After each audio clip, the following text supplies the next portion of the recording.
The void remembers everything, every battle, every betrayal, every species that dared to challenge the order written in starlight. And on that day, when the assembly of celestial powers fell silent for the first time in 8,000 years, the void remembered humanity. The ethereal spire hung suspended between realities, a structure so ancient that its builders had ascended beyond physical form millennia before Earth's sun ignited. Envoy Marcus Dalton stood at its heart, inside the chamber of infinite voices, where crystalline architecture seemed to breathe with the weight of cosmic judgment. Around him, arranged in ascending tiers that spiraled toward infinity, sat delegates from 37 species. Each occupied a throne designed for their unique physiology, some floating in anti-gravity fields, others immersed in exotic atmospheres, all looking down upon it with expressions that transcended language. Contempt, amusement, pity. Marcus had received the summons 8 hours prior. No explanation, no courtesy, just coordinates and a single word transmitted across 500 light years. Appear. He had served as Earth's primary envoy for 12 years. 12 years of negotiations that felt like begging. 12 years of watching humanity's legitimate territorial claims dismissed with a wave of appendages. 12 years of being reminded, in 1,000 subtle ways, that humans were the newcomers, the children playing at civilization while the elders conducted real business. Now he understood the true purpose of this gathering. High Magistrate Zephyr materialized above them all, a being of pure consciousness wrapped in cascading waves of luminescence. Her voice resonated not in the air, but directly in the minds of everyone present, carrying the weight of authority earned across 5 million years of existence. Envoy Marcus Dalton of the Human Collective, she began, and her tone held no warmth, no diplomacy. You stand before the assembly to answer for your species' transgression. Humanity has encroached upon the obsidian frontier, territories designated as buffer zones under the covenant of eternal boundaries. This violation cannot stand. Marcus felt his pulse quicken, but kept his face neutral. 62 years. That's how long humanity had been part of this cosmic community. 62 years since the first alien vessel emerged from a wormhole near Jupiter and Earth learned it was not alone. 62 years of struggling to prove that humans deserve more than scraps. With respect, High Magistrate, Marcus replied, his voice steady. Humanity filed claims on 17 uninhabited systems in the Obsidian Frontier. We followed every protocol outlined in the Covenant. We waited the mandated period for counterclaims. None were submitted. Those systems are legally ours. A sound like shattering mountains filled the chamber. It came from War Sovereign Thax of the Drakmor Ascendancy, a being that stood 4 meters tall, its body covered in biometallic scales that pulsed with contained energy. When it spoke, the translation implants made its words feel like physical blows. Legal? Thax growled. You speak of legality while ignoring 5,000 years of tradition. The Obsidian Frontier has always served as neutral space between major powers. Your species crawled from its birth world mere decades ago, and you presume to claim whatever draws your attention. Marcus turned to face the Drakmor directly. The Covenant makes no exception for tradition. It establishes clear procedures, and humanity followed them. If the Drakmor Ascendancy wished to claim those systems, you had ample time to do so. We did not claim them because we honored the unspoken agreements that bind civilized species. Another voice cut in, this from Envoy Silix of the Meridian Syndicate, a creature whose form constantly shifted between dimensions, appearing as a shimmer of impossible geometries. Something your kind seems fundamentally incapable of understanding. You expand too rapidly. You consume resources without restraint. You show no deference to those who have maintained cosmic order since before your ancestors discovered fire. Marcus had heard these arguments countless times. In every negotiation, every trade discussion, every diplomatic exchange, the same theme emerged. Humanity needed to slow down, accept limitations, know their place at the bottom of the hierarchy. The elder species had divided the galaxy long before humans developed written language. They had their territories, their spheres of influence, their comfortable arrangements, and they deeply resented humanity's refusal to simply accept whatever scraps were offered. We respect the established order, Marcus said carefully, "We respect the laws that govern it. What we will not accept are arbitrary restrictions placed upon us simply because we are new. The Covenant exists for a reason. If it requires modification, let us debate those changes. But we will not be penalized for following the rules as written." Zephyr's luminescent form pulsed with what might have been frustration. "Your position is noted, Envoy. However, the Assembly has reached its decision. Humanity will withdraw all claims to the Obsidian frontier. You will recall any survey vessels or preliminary settlements. You have 25 standard cycles to comply. And if we refuse..." The words escaped before Marcus could stop them. The chamber fell deathly silent. Several delegates shifted in their thrones, their varied forms of body language all conveying shock that a human would dare question the Assembly's authority. Fax's laugh was like an erupting volcano. "If you refuse, the Drakmor Ascendancy will enforce the Assembly's will. We have maintained order in our domain for millennia. We will not permit an infant species to disrupt that order. Is that a threat, War Sovereign?" Marcus asked quietly. "It is a statement of inevitable consequence," Thax replied.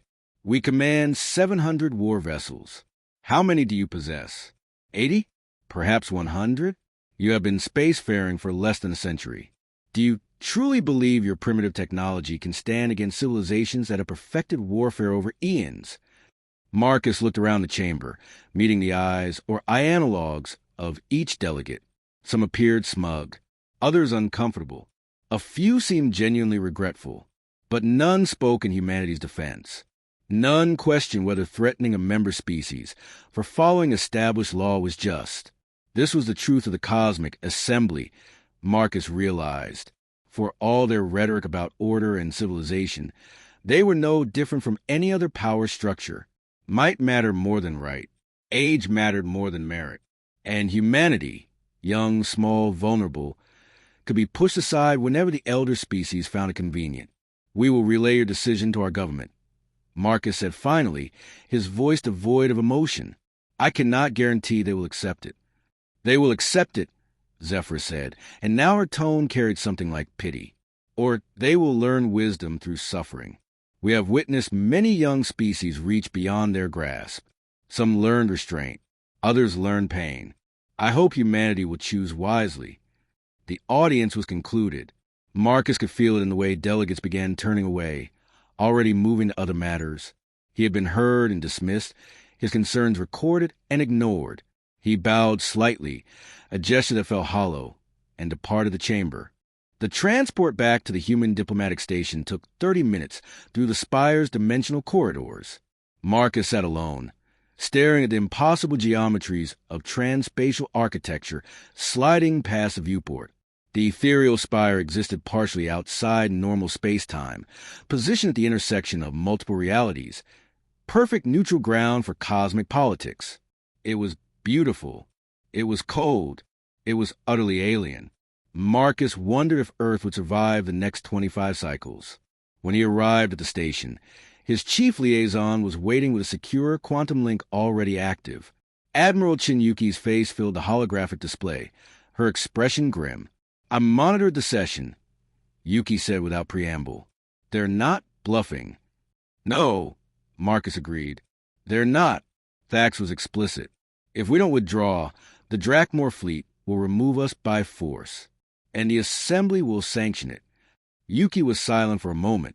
She was in her late 50s, her hair showing elegant streaks of silver, her face marked by the weight of command. She had joined Earth's United Space Defense Force when it was formed, had been present when humanity built its first interstellar vessels, had commanded the defense during the Corsair raids 7 years ago. If anyone understood the stakes, it was her. "There's something you need to know," Yuki said finally. "Something we've kept classified at the highest levels for 8 years. Something I couldn't tell you until now." Marcus leaned forward. "What?" "Project Shadowfall," Yuki replied. "We've been developing it since the first time the Assembly tried to restrict human expansion. We knew this confrontation was inevitable. We knew we'd need something to balance the scales." "What kind of something?" Yuki's expression shifted into something Marcus couldn't quite identify. Pride mixed with fear, determination shadowed by doubt. Something that will redefine everything, she said quietly. I need you to return to Earth immediately. The Council is convening an emergency session. They need your first-hand report, and they need to make a decision about our response. What decision? Marcus asked, though part of him already knew.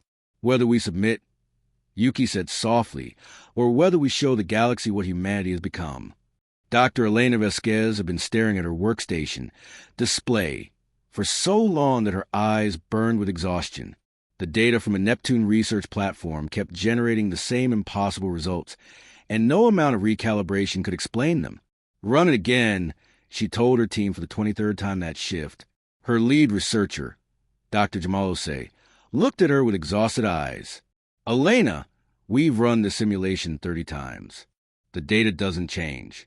Either every piece of our equipment is malfunctioning in identical ways, or we're observing something that shouldn't exist. Vasquez rubbed her temples, feeling the migraine building behind her eyes. She hadn't slept in 40 hours. Gravitational phantom matter doesn't interact with normal matter, except through gravitational effects, she said. That's fundamental physics. That's the cornerstone of everything we know. But these readings show direct interaction. Ose finished, as if the phantom matter is responding to our containment fields, as if it has structure. That had been the beginning, the moment when humanity's understanding of the universe shifted in a direction no other species had explored. Gravitational phantom matter comprised 90% of the universe's mass. It was everywhere, invisible and intangible, detected only by its gravitational influence on visible matter. Scientists had studied it for centuries, trying to understand its properties, its role in cosmic evolution. But no one had ever made it respond before.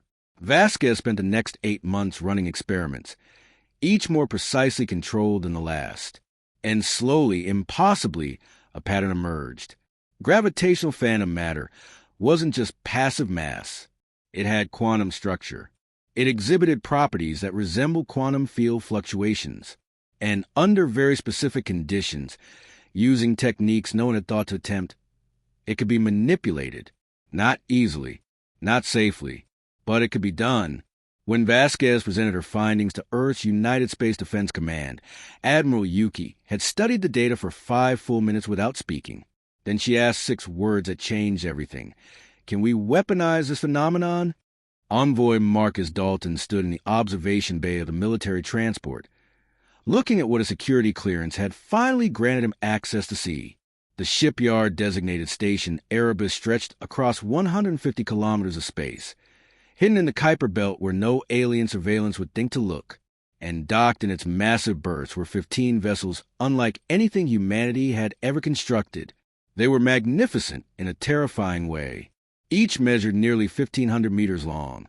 Their hulls composed of material that seemed to absorb all light. They didn't reflect the distant sun. They didn't show running lights or emit engine signatures. They appeared as voids in space itself, silhouettes cut from reality. Admiral Yuki stood beside him, her hands clasped behind her back.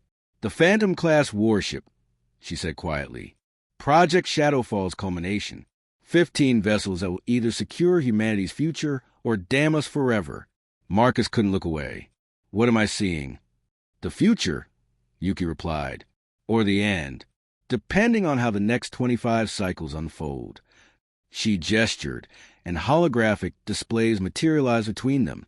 Technical schematics, performance data, weapon specifications. Marcus tried to follow, but the technology was so far beyond his expertise that he could only grasp fragments. We began with Dr. Vasquez's discovery that gravitational phantom matter could be manipulated, Yuki explained. It took 5 years to develop equipment capable of reliable manipulation, another 2 years to miniaturize it for vessel integration, and a final year to construct these 15 ships and train their crews. Manipulated how? Marcus asked. Yuki triggered a simulation. A spherical field appeared around one of the phantom vessels, rendered in false color as swirling patterns of darkness and gray. Gravitational phantom matter permeates everything, she said. This room, your body, Earth itself. We exist immersed in it, but normally we cannot interact with it. The phantom drives change that fundamental limitation. They create controlled fields that interface with phantom matter the way magnetic fields interface with iron. Marcus watched as the simulation showed the field intensifying, the phantom matter patterns growing more complex, more structured. What does that accomplish? Everything, Yuki said simply. Gravitational phantom matter comprises most of the universe's mass. If you can manipulate it, you can manipulate gravity itself. Bend space. Fold it. Tear it. The phantom vessels can phase through normal space using quantum tunneling via phantom matter conduits. They can appear anywhere within a star system nearly instantaneously. That's impossible, Marcus breathed. Yuki agreed, until it wasn't. But that's merely the beginning. Follow me. She led him through secure corridors, past checkpoints where armed guards verified their identities multiple times. Station Erebus was more restricted than Earth's planetary defense headquarters. Everything about Project Shadowfall had been kept secret, not just from alien species, but from most of humanity's own leadership. Only the highest echelons of military and civilian command knew what had been built here in the darkness. They entered a testing chamber where a single weapon system had been mounted for demonstration. It appeared deceptively simple. A cylindrical apparatus approximately 4 meters long, surrounded by equipment Marcus didn't recognize. This is a Phantom Lance, Yuki said. Primary armament for every Phantom vessel. Each ship carries 36 of them. What does it do? Yuki's expression was grave. Watch. She initiated the demonstration. A target drone materialized in the chamber center, held by magnetic suspension. It was a standard military target. Armored, shielded, designed to simulate enemy vessels. The Phantom Lance activated silently. No beam, no flash, no sound. One moment, the target existed. The next moment, it was collapsing inward, its hull crumpling like paper crushed by an invisible hand. The implosion accelerated impossibly fast, the drone's mass condensing smaller and smaller until it simply vanished, leaving only a brief spatial distortion. Marcus felt his stomach turn. What did I just witness? Localized gravitational collapse, Yuki said quietly. The lance creates a controlled phantom matter field around the target.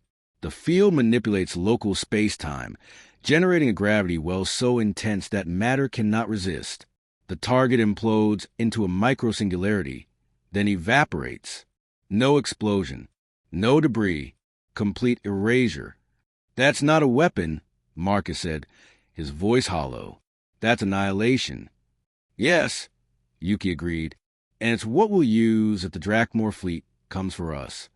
Marcus turned away from the empty space where the target had been, his mind racing to process the implications. How many people know about this? Fewer than 200, Yuki replied. Research teams, construction crews, command staff, and now you. We couldn't risk information leaking.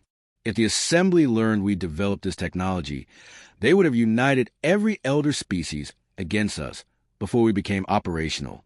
And now we're out of time, Yuki said. The Assembly's ultimatum gives us 25 cycles. We either withdraw and accept their dominion permanently, or we reveal what we've built and hope it's sufficient to make them reconsider. Marcus thought about War Sovereign Thax, about his casual threat of 700 warships. Can 15 vessels really stand against their entire fleet? Come meet the crews, Yuki said. Let them answer that. The flagship of the Phantom Fleet was designated Eternal Night. Marcus boarded through an airlock that seemed to drink the light around it, stepping into corridors that felt subtly wrong in ways he couldn't define. The gravity was normal, the atmosphere breathable. But something about the vessel made his instincts scream warnings, like stand at the edge of an abyss, knowing that beyond an invisible threshold, reality's rules stopped applying. Commander Sarah Okafor met them in the briefing chamber. She was in her mid-30s, with close-cropped hair and eyes that had witnessed too much. When she shook Marcus's hand, her grip was firm and warm, a reminder that she was human despite commanding technology that bordered on the incomprehensible. Envoy, she said. The Admiral tells me you need to understand what we do here. I've seen the weapons, Marcus replied. I've seen the simulations. But I don't understand what it means to actually operate these vessels. Okafor exchanged a glance with Yuki, then nodded slowly. Follow me. She led him to the ship's command center, where a dozen crew members sat at stations that appeared more organic than mechanical. The interfaces pulsed with dark energy, covered in symbols that seemed to shift when Marcus tried to focus on them. And at the center was a pilot station, surrounded by a sphere of equipment that resembled medical apparatus more than flight controls. Operating a Phantom vessel isn't like flying conventional craft, Okafor explained. The Phantom Matter interface connects directly to the pilot's neural system. They don't just control the ship, they become part of it. They feel the Phantom Matter fields as extensions of their own nervous system. That sounds dangerous, Marcus said. It is, Okafor replied flatly. The human brain wasn't designed to process that volume of information. During test operations, we had pilots suffer seizures from neural overload. Others sustained permanent neurological damage. One died when his heart stopped from feedback. Marcus felt cold. And you still volunteer for this? Someone must. Okafor said simply, if humanity withdraws now, if we accept the Assembly's authority without resistance, we'll never be free. We'll spend the next 1,000 years as subordinate members, always asking permission, always accepting restrictions. My grandfather fought in the water wars on Earth. He used to say that freedom isn't granted, it's claimed, and it always demands blood. But at what cost? Marcus asked, if operating these vessels kills your crews, if the technology destroys you, is it justified? Okafor was quiet for a long moment. Every person on these 15 ships understands the risks. We accept them because the alternative is worse. The alternative is surrender, letting the elder species dictate humanity's destiny, accepting that we'll never be their equals because we're too young, too primitive, too insignificant. I'd rather die fighting than live in chains. Marcus looked around the command center at the other crew members. They were young, most in their 20s and 30s. They had volunteered, knowing they might not survive. Some already showed signs of strain, tremors in their hands, shadows under their eyes. The cost of wielding Phantom Matter weapons was written on their faces. When will the ships be combat ready? He asked. They're ready now, Yuki said. Have been for 4 months. We're waiting for authorization to deploy. And the council meets tomorrow, Marcus said. Yes, Yuki confirmed. They'll hear your report. They'll review evidence of the Drakmor threat. Then they'll decide whether humanity stands or kneels. Marcus thought about the ethereal spire, about Zephyr's condescending pity and Thax's brutal arrogance. He thought about 62 years of humanity being treated like children, dismissed and constrained whenever they showed ambition. And he thought about Commander Okafor and her crew, willing to sacrifice their lives and minds for humanity's future. What do you think they'll decide? He asked. Yuki looked at the darkness beyond the viewport, where the other 14 Phantom vessels hung like sleeping predators. I think they'll choose freedom, she said quietly, whatever the price, because that's what humans do. We don't accept chains easily. We never have. Marcus hoped she was right, but he also hoped that if the Council chose to deploy these terrible weapons, humanity would still recognize itself when the fighting ended, because what he'd seen today was power beyond imagination, power to reshape space itself, power to erase enemy vessels from existence, power to stand against species that had ruled for millennia. But power always came at a cost. And Marcus was beginning to understand that the cost of Phantom Matter weapons might be measured in more than just lives. It might be measured in humanity's soul. 24 cycles had passed since the Assembly's ultimatum. 24 cycles of heated debate in Earth's council chambers, of diplomatic channels burning with messages, of humanity watching and waiting to see if their leaders would choose defiance or submission. And in those 24 cycles, the Drakmor ascendancy had not been idle. War Sovereign Thax had assembled his fleet in the border systems, 700 warships that had maintained Drakmor dominance for millennia.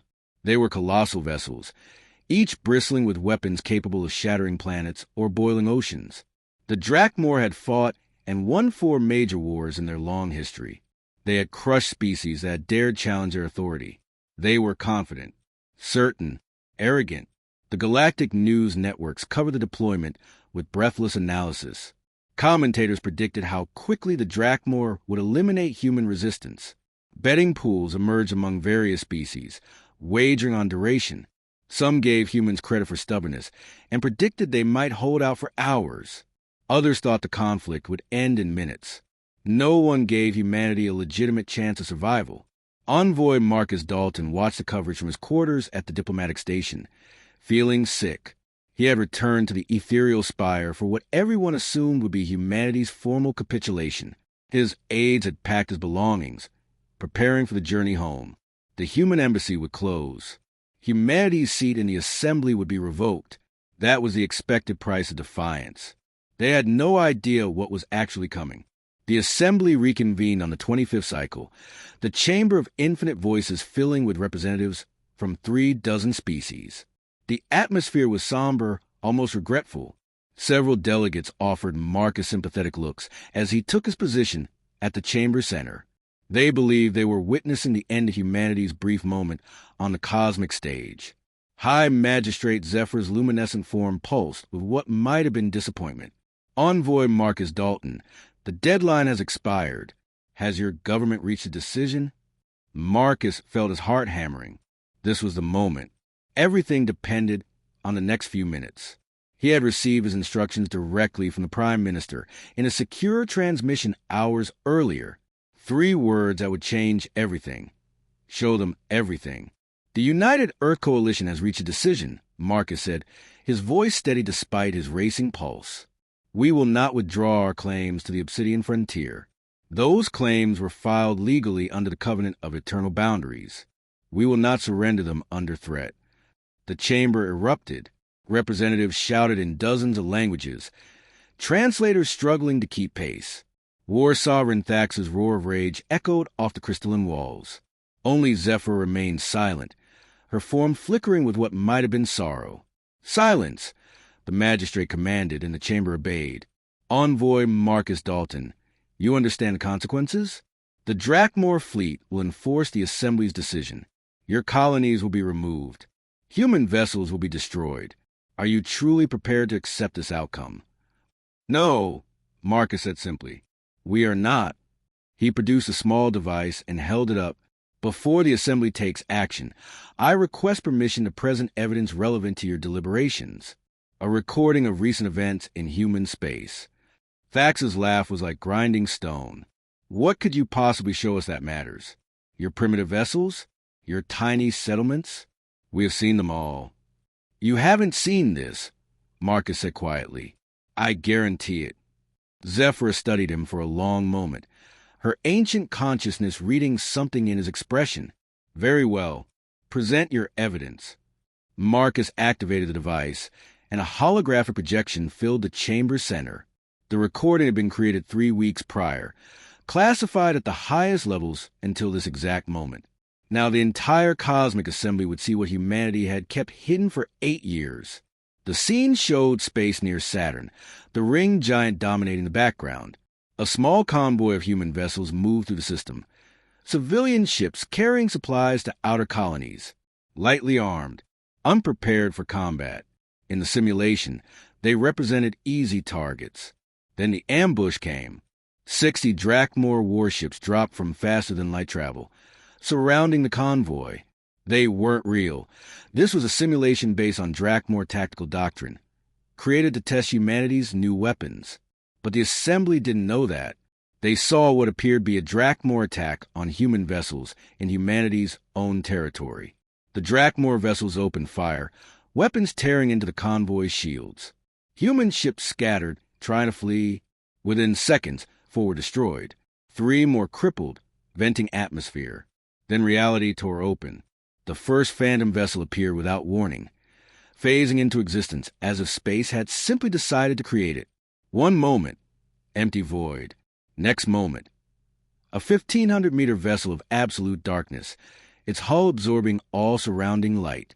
2 more Phantom ships materialize, emerging from nowhere, their phantom matter fields creating ripples in space-time that the recording equipment struggled to capture.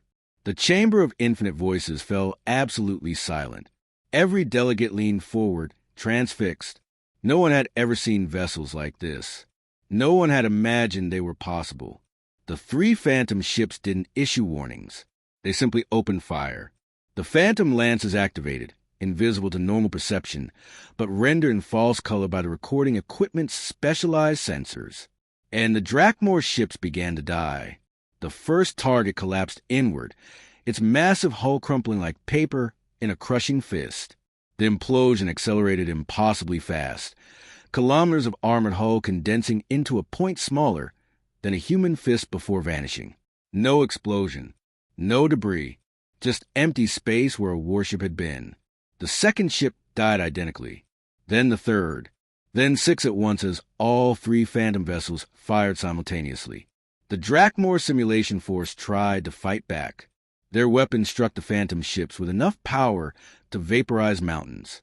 Energy beams that could melt battle armor struck the Phantom matter shields and simply phased through, passing into empty space without touching the vessels inside. Missiles exploded harmlessly as the Phantom ships shifted slightly out of normal space-time, existing in a state where conventional weapons couldn't reach them. And all the while, the Phantom lances kept firing. The battle lasted 53 seconds from the moment the Phantom ships appeared until the last Drakmor vessel imploded.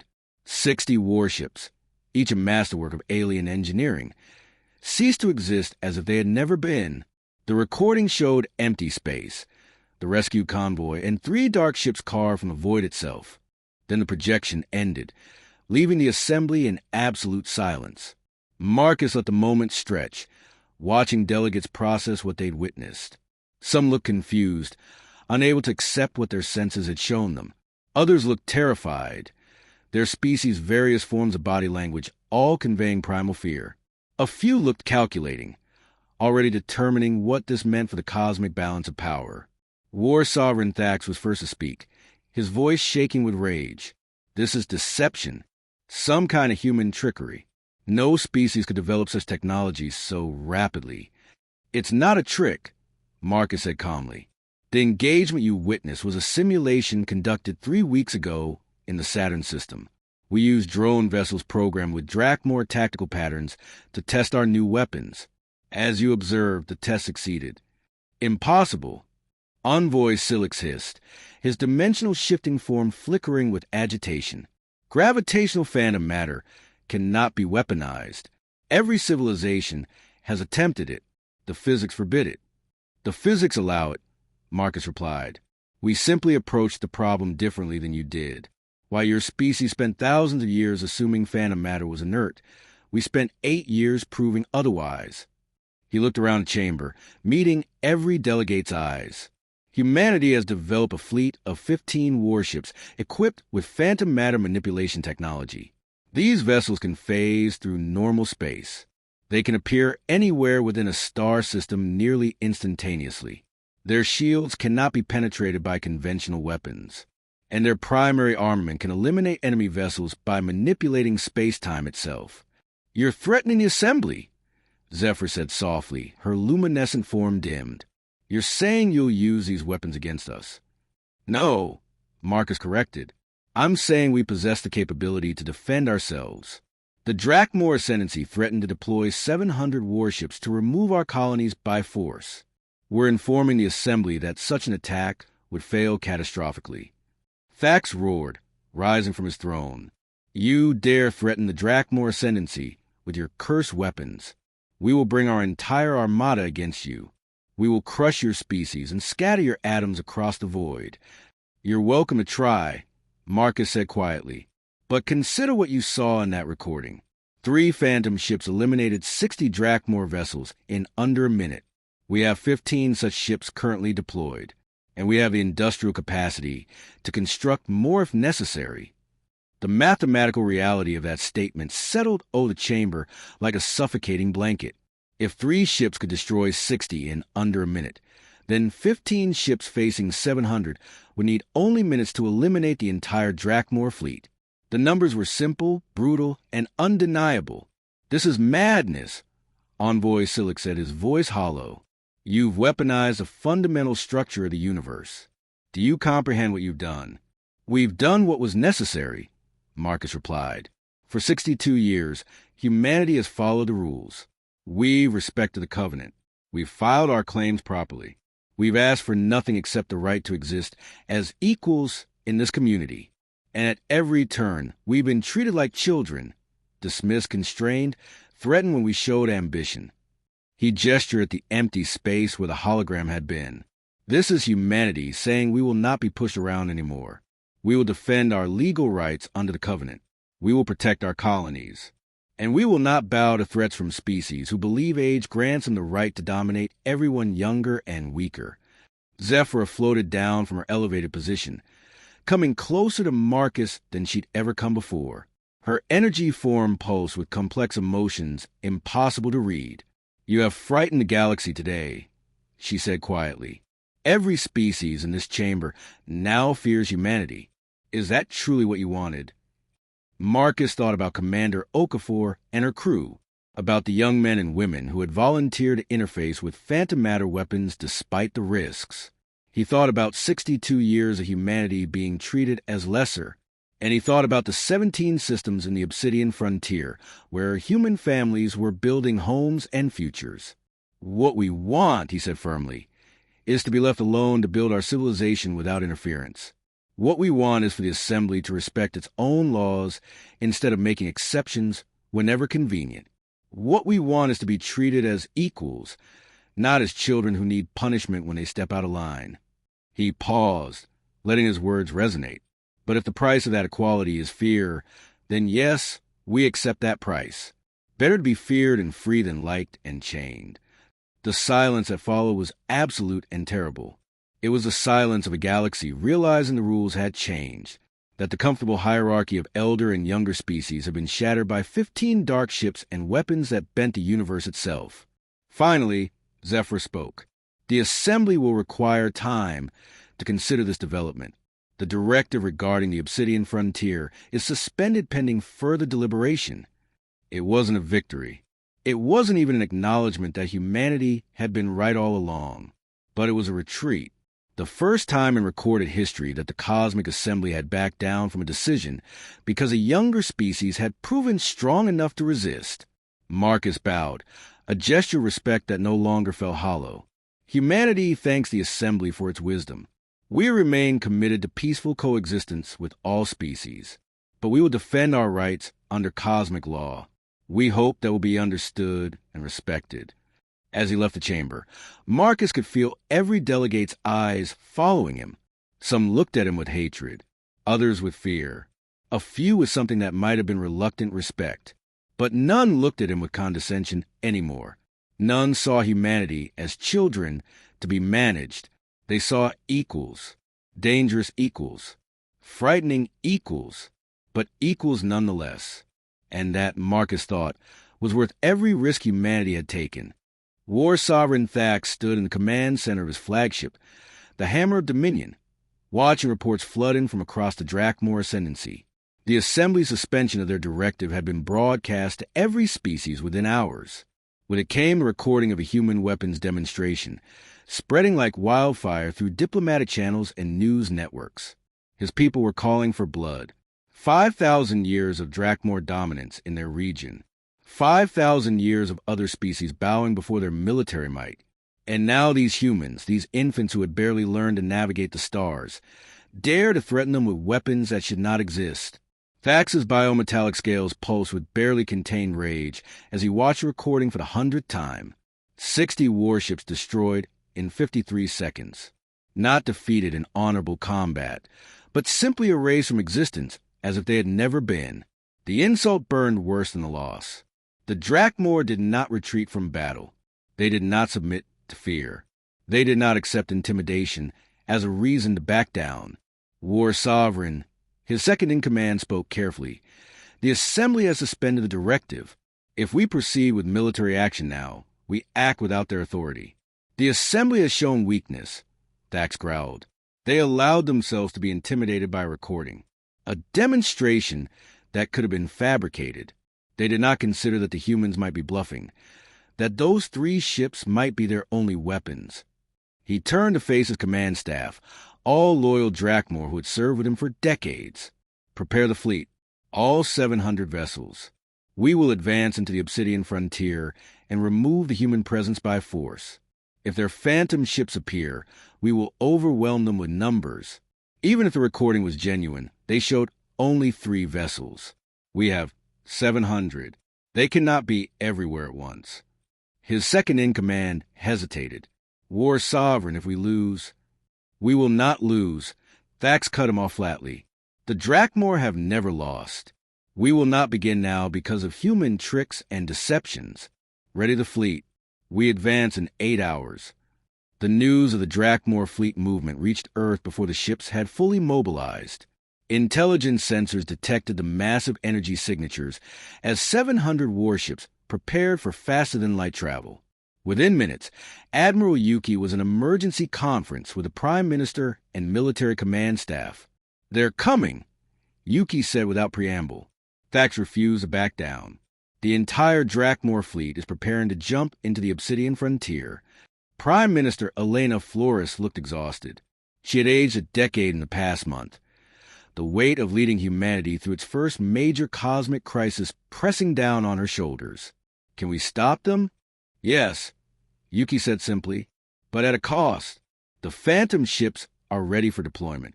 But you need to understand what you're authorizing. This won't be a demonstration. This will be real combat. Drakmor crews will die, possibly thousands of them. And if we don't stop them," Flores asked, "if we let them drive us out of the Obsidian frontier, then everything we built, everything we've sacrificed becomes meaningless." Yuki replied, "We'll have shown the galaxy our weapons, but proven we lack the will to use them. Every species will know they can challenge us as long as they're willing to call our bluff." Flores was silent for a long moment. "Our casualties?" Yuki's expression darkened. "The Phantom crews understand the risks. They've trained for this. But neural feedback from extended combat operations will be severe. We could lose pilots to seizures or brain damage. Some might not survive the engagement." "How many?" "Best estimate? 50 to 70 casualties across 15 ships. Possibly more if the battle exceeds our simulation parameters." The Prime Minister closed her eyes. When she opened them again, they were hard with resolve. "Do it. Deploy the fleet. Show the Drakmor that humanity doesn't make threats we're not willing to back up." Commander Sarah Okafor received her deployment orders while the Eternal Night was in orbit around Jupiter, conducting final system checks. She read the message twice, ensuring she understood what was being asked of her crew. Then she activated the ship-wide communication channel. "All hands, this is the commander. We have received authorization for combat deployment. The Drakmor fleet is advancing into the Obsidian frontier with hostile intent. We are ordered to intercept and neutralize the threat using all necessary force. This is not a drill. This is not a simulation. Battle stations. May whatever powers you believe in watch over us." Around her, the crew moved to their positions with practiced efficiency. They had trained for this moment for months, running scenarios until they could operate their stations in their sleep. But training was one thing. Actual combat was something else entirely. Lieutenant James Rodriguez took his place in the pilot station, the neural interface equipment descending around him like a mechanical spider. He was young, barely 26, one of the most naturally gifted phantom matter interface operators humanity had discovered. He could feel the phantom matter fields like extensions of his own nervous system, manipulating them with an intuition that defied analysis. He was also terrified. Neural link establishing, the medical officer reported. Heart rate elevated, but within acceptable parameters. Brain wave patterns nominal.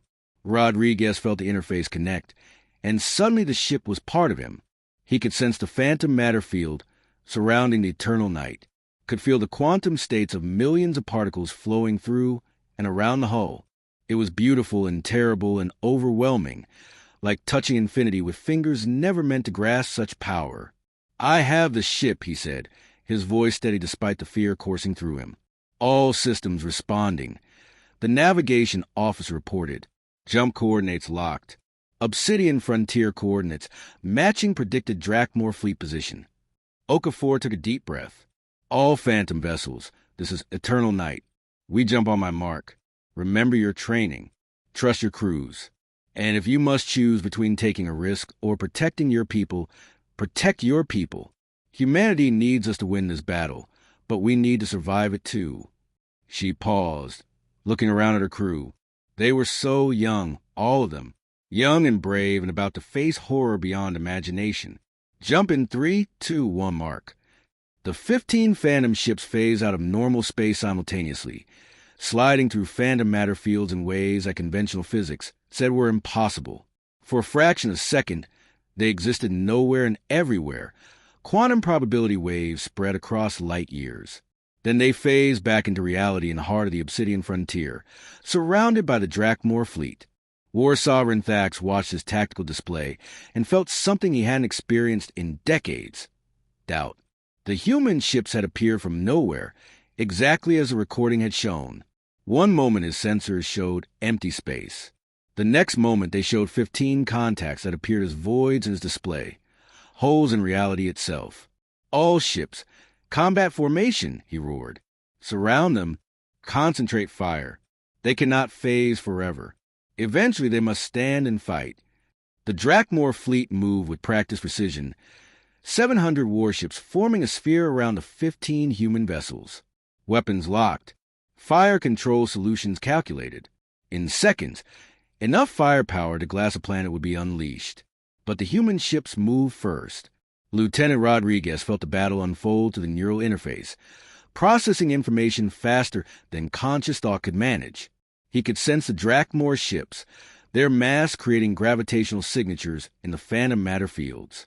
He could feel their weapons charging, preparing to fire, and he could manipulate the quantum states that govern the eternal night's position in space-time. He phased the ship out of normal space just as the Drakmor fired. Energy beams and missiles passed through the space where the eternal night had been, striking nothing but void. And while the Drakmor weapons discharged harmlessly, the phantom lances fired. 6 Drakmor ships collapsed inward simultaneously, their hulls crumpling under gravitational forces that should not exist in normal space. The implosions were perfect, symmetrical, almost beautiful in their terrible efficiency. Where 6 warships had been, now there was only empty space. Phase shift, phase shift. Thax screamed as his tactical display lit up with losses. His ships were dying, and his weapons couldn't touch the enemy. The human vessels appeared for seconds at a time, long enough to fire their cursed weapons, then vanished before a turn fire could be coordinated. It wasn't a battle. It was a massacre aboard the Eternal Night. Rodriguez felt the neural strain building. Each phase shift required him to manipulate phantom matter fields on a quantum level, forcing his brain to process information human minds were never designed to handle. His head throbbed with building pressure. His vision blurred at the edges. But he kept phasing, kept moving the ship, because his crew depended on him, and humanity depended on his crew. 32 enemy ships destroyed, the tactical officer reported, her voice strained but steady. Enemy formation breaking apart. They're trying to scatter. Don't let them. Okafor ordered.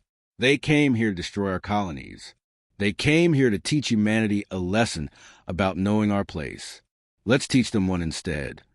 The 15 Phantom ships spread across the battlefield, each phasing in and out of normal space in unpredictable patterns. The Drakmor tried everything. They tried overwhelming individual ships with concentrated fire. They tried predicting phase patterns and firing ahead of where the human ships would appear. They tried ramming attacks, hoping that even phantom matter shields couldn't withstand direct collision with kilometer of armor warship. Nothing worked. The phantom lances kept firing, and the Drakmor fleet kept dying. Rodriguez felt something warm running down his face and realized his nose was bleeding. The neural feedback was getting worse. Pressure building behind his eyes like his skull was too small to contain his swelling brain. He heard someone screaming and realized it was a navigation officer, her neural interface overloading as she tried to maintain quantum coordinate calculations for the constant phase shifts. "Medical emergency at navigation," someone shouted. "Keep firing," Okafor commanded, her voice like iron. "We stop when they surrender or when there's nothing left to fire at." The battle lasted 17 minutes from first contact to the moment when War Sovereign Thax broadcast a surrender. 17 minutes in which the pride of the Drakmor Ascendancy was broken against weapons they couldn't understand and couldn't fight. 234 warships had been destroyed. Another 112 were crippled, drifting helplessly with systems offline. The remaining vessels had stopped fighting, their crews too shocked to continue. This is war sovereign Thax to the human fleet. The transmission came through, Thax's voice hollow, empty of the rage and pride that had filled it before. We surrender. We accept defeat. Please stop the killing. Okafor stood in the center of the Eternal Knight's command center, surrounded by her battered crew. The navigation officer had been carried to medical, still seizing from neural overload. The helmsman was conscious, but barely, blood running from his nose and ears. Lieutenant Rodriguez sat slumped in the pilot station, his eyes unfocused, his hands shaking uncontrollably. They had won. They had proven that humanity could stand against the elder species, that phantom matter weapons could protect human worlds and human people. But the cost was written on every face around her. All ships, cease fire, she ordered quietly. Accept the Drakmor surrender. Medical teams, report casualties. The reports came in over the next minutes, each one another weight on Okafor's shoulders. Across the 15 Phantom ships, 51 crew members were dead or dying from neural feedback. Another 86 were seriously injured. The ships themselves were intact. Their phantom matter shields and quantum drives had performed flawlessly. But the human minds operating those systems had paid the price. Admiral Yuki's face appeared on the communication screen, transmitted from Earth. Commander, the battle is being broadcast across the galaxy. Every species with sensors in the region picked up the engagement. The Assembly is watching. What's your status? We've won, Admiral, Okafor said, her voice sounding distant to her own ears. The Drakmor fleet has surrendered, but our casualties are higher than projected. 51 dead, 86 seriously wounded. We need immediate medical evacuation for critical cases. Yuki's expression was grim. Evacuations are already en route. Commander, you've done what no other human force has ever done. You've defeated a fleet that has dominated its region for millennia. The galaxy will never look at humanity the same way again. Okafor looked around at her crew, at the empty stations where people had died, at the injured being carried to medical, at Lieutenant Rodriguez, who had flown the Eternal Night through impossible maneuvers and might never fully recover from a neural strain. Yes, Admiral, she said softly. I know. 8 months after the Battle of Crimson Vale, Envoy Marcus Dalton stood in the Memorial Garden on Earth, looking at the wall of names carved in black stone. 51 people had died operating the Phantom ships during that 17-minute engagement. Their names were inscribed here, along with the names of another 127 who had died in years before, testing and developing the phantom matter technology that had saved humanity. The garden was quiet, peaceful, filled with flowers from every human colony. People came here to remember, to honor, to grieve. Marcus came here to think about the price they had all paid for humanity's place among the stars. I thought I might find you here, a voice said behind him. Marcus turned to see Admiral Yuki approaching. She looked older than she had 8 months ago. The stress of commanding humanity's military forces during their first major cosmic conflict had left its mark. But there was also something else in her expression now. Something that might have been hope. Just pay my respects, Marcus said. I never met most of these people, but they died because of decisions I helped make. Because we chose to stand and fight rather than back down. Yuki stood beside him, looking at the names. They died so humanity could be free. Every one of them knew the risks. Everyone volunteered anyway. That means something, Marcus. That matters. Does it? Marcus asked. I've been asking myself that question for 8 months. We proved humanity can fight. We proved we can defend ourselves against species that have been spacefaring for millennia. But what did we become in the process? What do you mean? Marcus gestured at the wall of names. We built weapons that manipulate the fundamental structure of the universe. Weapons that kill by collapsing space-time itself. And we did it because we were afraid. Because we knew that without those weapons, the elder species would never respect us. But in building them, in using them, did we lose something essential? Did we sacrifice our humanity for power? Yuki was quiet for a long moment. I've thought about that too, she admitted. Every night since the battle, I've looked at the casualty reports and asked myself if it was worth it, if the price we paid in lives and suffering was justified by what we gained.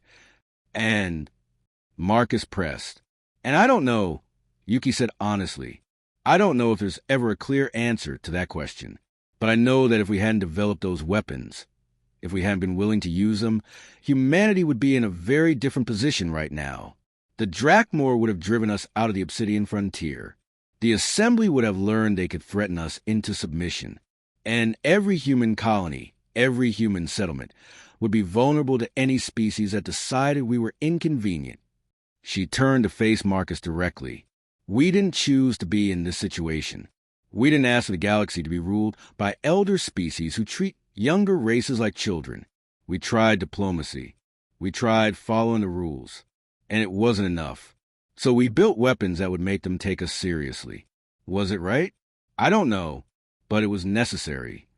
Marcus thought about the Chamber of Infinite Voices, about the silence that followed the weapons demonstration, about the fear in the delegates' eyes when they realized humanity had become dangerous. The galaxy is afraid of us now. Yes, Yuki agreed. They are, but fear is better than contempt. Fear means they'll think twice before threatening us. Fear means they'll respect our sovereignty. Fear is what keeps humanity safe. Is it? Marcus asked, because I'm not sure anymore. I've spent the last 8 months watching how the cosmic community has reacted to our victory.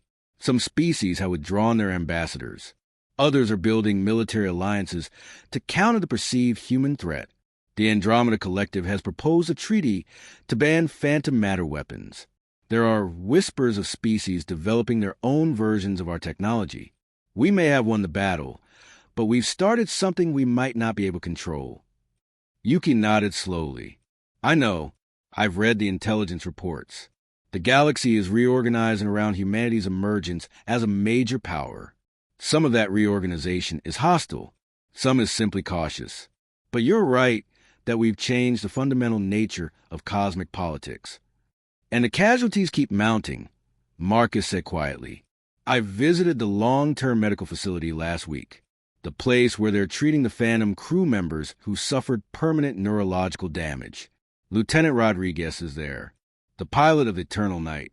He's 26 years old, and he'll spend the rest of his life struggling with seizures and memory loss because his brain couldn't handle the phantom matter interface. I know, Yuki said softly. I visit that facility every month. I talk to the families, to the injured crew members. I make sure they know their sacrifice is remembered, that humanity honors what they gave. But is it enough? Marcus pressed. Can we justify what we did to those people?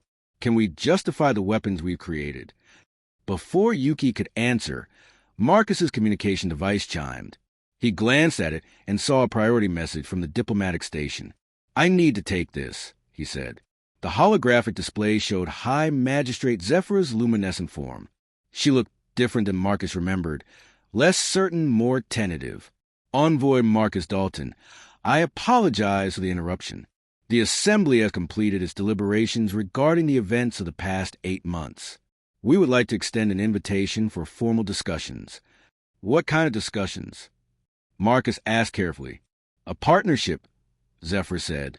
The Assembly recognizes that humanity has achieved a significant technological breakthrough with phantom matter manipulation. We also recognize that this technology is dangerous, unstable, and causes significant harm to the humans who operate it. We would like to propose a collaborative effort to help humanity refine and stabilize the technology. Marcus exchanged a glance with Yuki. In exchange for what? In exchange for joint oversight of phantom matter weaponization, Zephyr replied, The Assembly fears, not unreasonably, that phantom matter weapons could proliferate across the galaxy if left unchecked. We have seen what happened when the Drakmor challenged you. If every species developed similar weapons, the result could be catastrophic. You want us to give you control over our technology, Marcus said flatly. No, Zephyr corrected. We want to work with you to ensure that phantom matter manipulation is developed safely and used responsibly. The Assembly has never before offered such a partnership to a younger species. But the circumstances are unprecedented. You have achieved in decades what some of our elder species attempted for millennia. We would be fools to ignore that accomplishment. Marcus thought about Lieutenant Rodriguez and the other injured crew members, about the 51 names carved into the memorial wall, about the terrible cost of the power humanity had grasped. We would need guarantees. Human sovereignty over our territory must remain absolute. Any technology sharing must be mutual. And the Phantom Fleet remains under sole human command. Those terms are acceptable, Zephyr said immediately. The Assembly understands that trust must be rebuilt. We are willing to begin with limited cooperation and expand as that trust develops. After the communication ended, Marcus stood in silence, processing what had just happened. The Cosmic Assembly, which had threatened and dismissed humanity for 62 years, was now offering a partnership. They were acknowledging humanity as an equal, even if that acknowledgement came from fear rather than respect. What do you think? Yuki asked. I think, Marcus said slowly, that we should accept, not because we need their help, but because the alternative is worse. If we refuse, if we insist on developing this technology in isolation, every other species will see us as a threat. They'll build alliances against us. They'll develop their own phantom matter weapons without the safety considerations we've tried to implement. The galaxy will become more dangerous, not less. And if we accept, then maybe we can prevent other species from making the same mistakes we did. Marcus said, maybe we can help them develop phantom matter manipulation without killing their crews in the process. Maybe we can turn this terrible weapon into something that actually makes the galaxy safer rather than more dangerous. Yuki looked skeptical. You think the Assembly's motives are that altruistic? No, Marcus admitted. I think they're terrified and trying to gain some control over a situation that frightens them. But that doesn't mean we can't use this opportunity. We can accept their partnership while maintaining our independence. We can share knowledge while keeping our military advantage. And we can start building the kind of galaxy where younger species don't have to choose between submission and developing weapons of mass destruction. That's optimistic, Yuki said.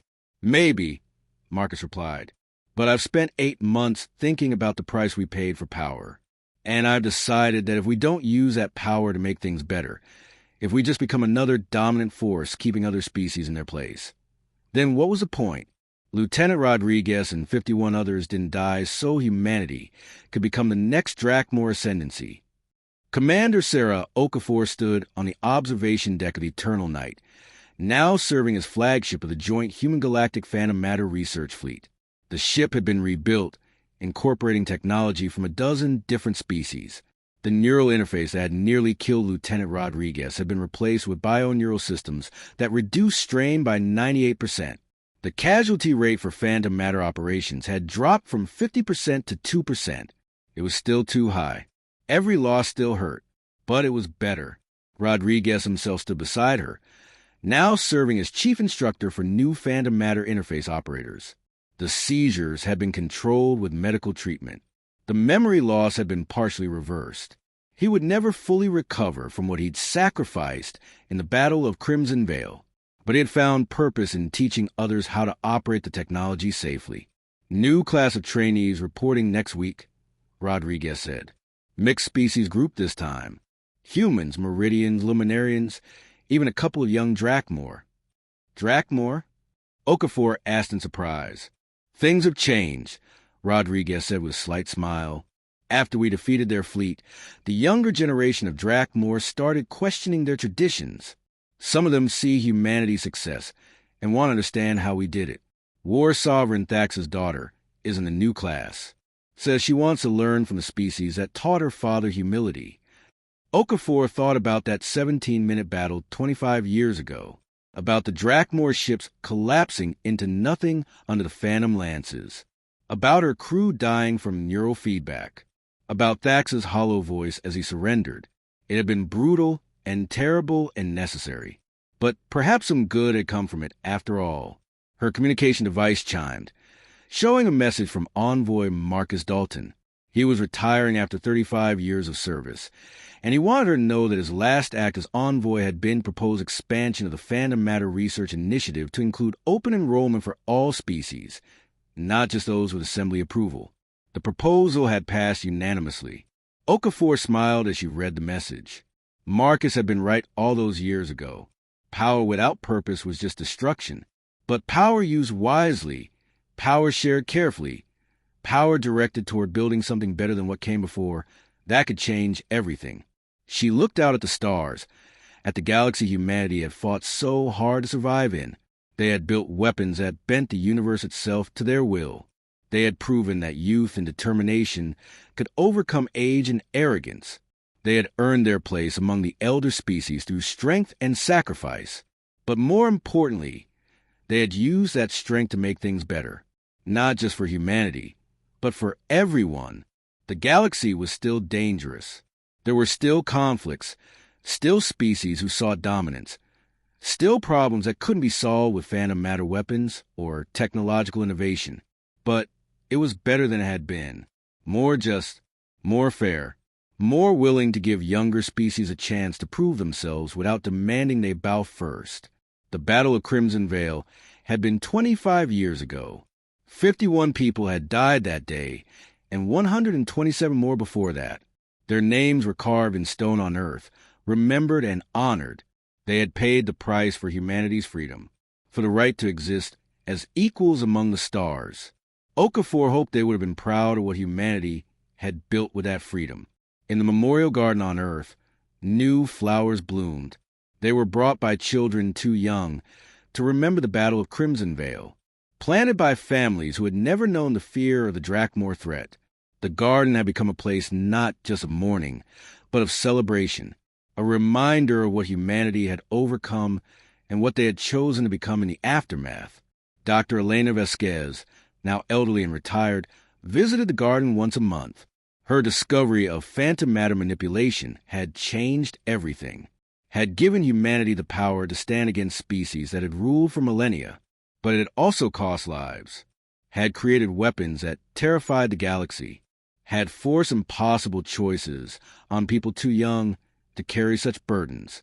She often wondered if she should have buried her findings, should have destroyed the research that led to the Phantom ships. But then she would see human families on colony worlds in the Obsidian frontier, living free lives under their own laws. She would read about joint research initiatives that included species from across the galaxy, working together instead of fighting for dominance. She would hear stories about young people from a dozen different species training together, learning together, building friendships that crossed the ancient divides. And she would think that maybe, just maybe, the cost had been worth paying. In the Chamber of Infinite Voices, now expanded to include seats for 20 additional species who had been granted equal status in the 25 years since humanity's emergence, High Magistrate Zephyr floated above the assembled representatives and allowed herself something she rarely permitted: hope. She had watched the rise and fall of 100 species over her long existence. She had seen civilizations achieve greatness, then collapse into tyranny. She had seen younger species crushed by elder powers who feared change. She had seen the cycle repeat again and again, violence and domination and fear. But perhaps, just perhaps, humanity had broken that cycle. They had achieved power not through conquest, but through innovation. They had used that power not to dominate, but to build partnerships. They had suffered greatly in the process, had paid prices that would haunt their species for generations. But they had emerged from their trial with their values intact, their compassion strengthened rather than diminished by their ordeal. The age of the ancients was ending, Zephyr thought. The old hierarchies, the old assumptions about which species deserve power and which deserve subordination, were crumbling.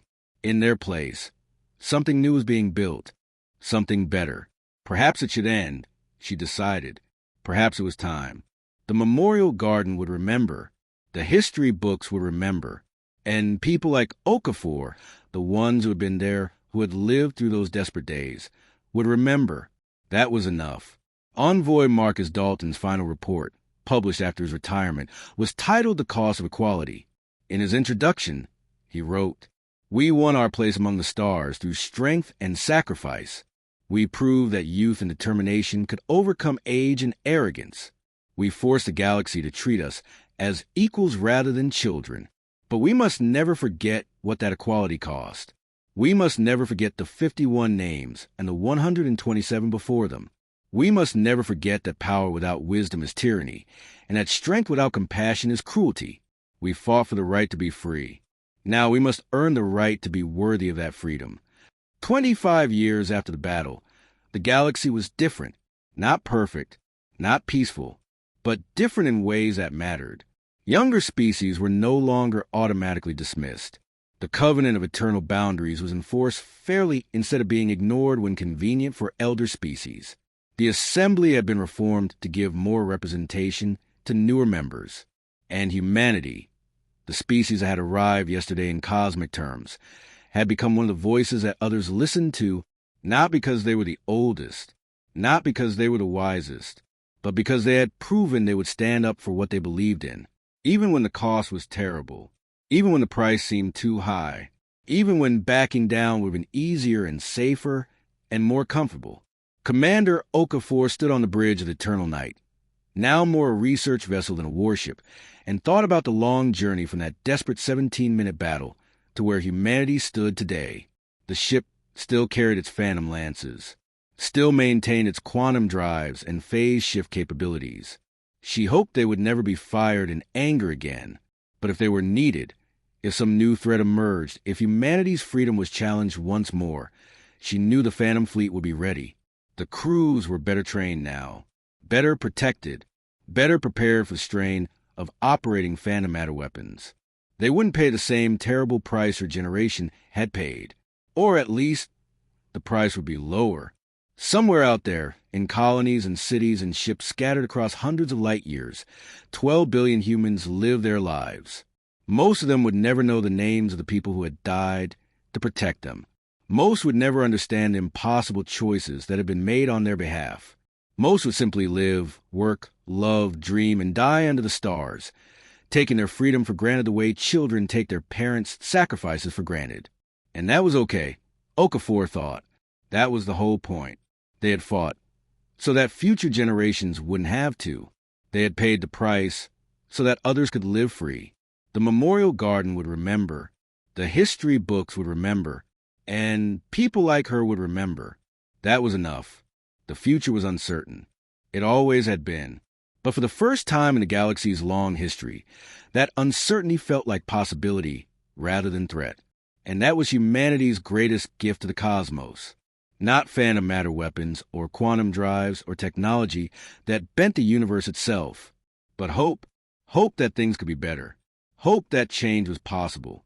Hope that tomorrow might be different from yesterday, if people were willing to fight for it. The cosmic assembly fell silent that day 25 years ago, and when the silence ended, the galaxy had changed forever, for better or worse, for good or ill, for triumph or tragedy. Humanity had made its mark on the stars, and the universe would never be the same. For more such thrilling science fiction stories, don't forget to like, share, comment, and subscribe to Starborn Tales.